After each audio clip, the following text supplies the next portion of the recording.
Mga kaibigan, mga kasama, mga kasangga, ito na naman si Lakay. Ayan, sa putahin ng ina mo ni Lakay. Ayan, dinalhan po si Lakay ng labong. Ayan, napakaraming labong po, fresh from the farm.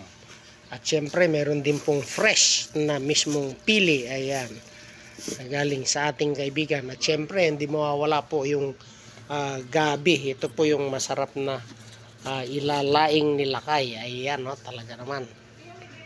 Ayan, no.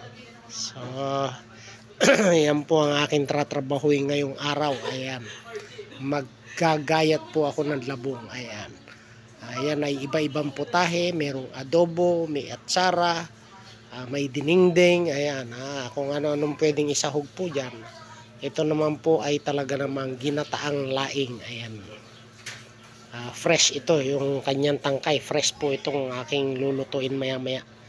Ayan, dami ng hapunan, no? So yan lamang po ang mga ginagawa ni Lakay. Ayan, so bye bye.